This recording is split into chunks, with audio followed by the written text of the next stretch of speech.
Mamangthaktagi thingduna laklaba single-use plastic Sijinnaba Amadi Yonbagi Mayokta asigi mangadagi drive Chathaba Houragani haina Thoubal District DC Ahanthem Subhash na phongdorakli. Ngasi Thoubal District DC Conference Hall da pangthokpa consultative workshop amada Thoubal District DC Ahanthem Subhash na hai District asida paikhat kadauriba single-use plastic ban tawbagi enforcement drive asigi damak miyoi kun na saba inspection team kun semlei team singa se monitor taunaba district task force amasu semlei drive asigi manung channa office natraga educational institution singi head sing da tha amagi manung da makoi gi campus sing ado plastic free zone oire haibagi report tharak na bakhangan kre maram aduna district asige manung channa single use plastic ki wholesale natraga retail de yoliba singna khudak ta lepiyu athingba asige mayokta thabak torakpu singi mathakta legal action lokhat kani haiki workshop aduda directorate of environment and climate change ki director Taurangbam Brajakumar galoinana Manipur pollution control board ki officials sing amadi DLO singsu saryaki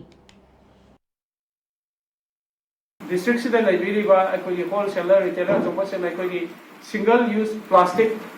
ki akhoi karbar to biri bai se naw sin daina appeal to janing basi masigi government thing khaba single use plastic sidi akhoi yon biraga no akhoi akan ma action akhoi magi policies da ex da yaudari bai akhoi gi fine hobai akhoi collect to bahjaragani aduga loina na akhoi gi district sida lairiba office sing educational institutions in su akoina tha amagi manungda akoi plastic free zone oinaba ai office sing amasu educational institutions sigi head singna magi daita lobiraga akoi gi DC office ta ai office district plastic free zone oire haibagi report ama tha amagi manungda akoi da report tawbirakadabani haibagi akoi order thokchaba leire aduna